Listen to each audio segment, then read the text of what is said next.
それでは優しさに出会ったらお聴きください。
ありがとうございました。ハンドチャイムの音色いかがだったでしょうか。こんな方からあんな音色が出るとはね、ちょっと思われなくて、皆さんおおなんてね思われたんではないでしょうか。ハンドベルと違いまして、ハンドチャイムはこのように優しい音色が出る楽器でございます。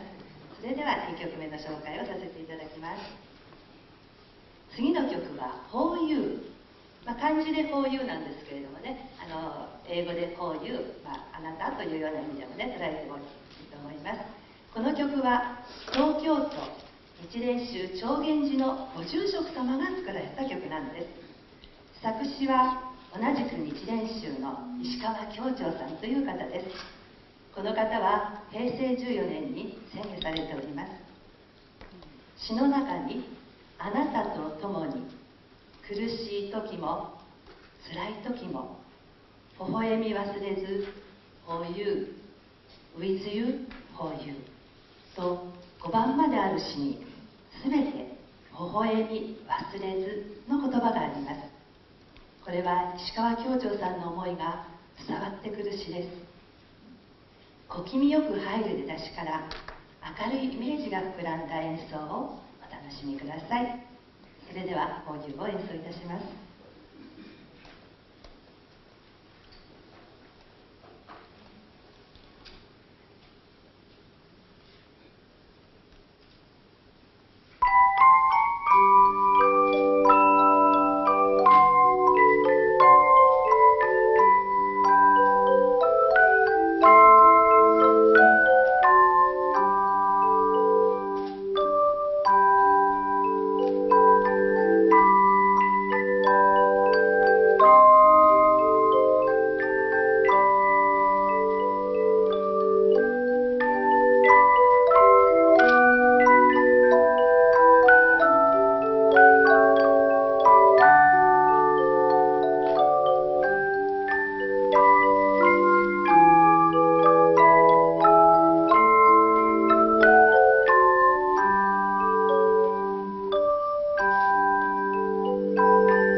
はい、ありがとうございます。1曲目と2曲目はだいぶね、リズムのテンポも速くて、こんな感じも仏教参加にあるんだなということでね、東京の長源寺のお上人様が作られて、富士にわざわざ訪ねて来てくださってね、CD にこんな曲はいかがですかなんていうことでね、とても素晴らしい曲を提供していただきました。それでは次の曲「命に合唱」。この曲も実はお寺のお上人様が作られた曲になっております。作詞作曲は山梨県日蓮宗全国寺のご住職が作られ、そして編曲補作詞は同じ山梨県日蓮宗上行寺の住職2人による共同作品として完成いたしました。歌詞は立正安国のメッセージとしてあるように、生命尊重、社会実現のための歌です。皆さんのところには手元にはね歌詞がないんですけれども、後でお買い上げいただくとグリーンのところには全て歌詞が書いてありますのでね、ももしよかったら後でご覧になってみてください。人を思いやり、人の心を感じ、人とのつながりを大事に、他人を受け入れ、心を開くこと、見えないものを見て、見えない力に気づき、感謝の心で生き、人を大切にすること、命を大切にすること、人々の幸せを祈ることという歌詞が全て歌の中に織り込められています。この歌詞は私たちが常日頃心に留めておかなければならない大切な思いです。仏教賛歌大会出場の際にこの曲と出会い、ぜひハンドチャイムの音色で響かせてみたくなり、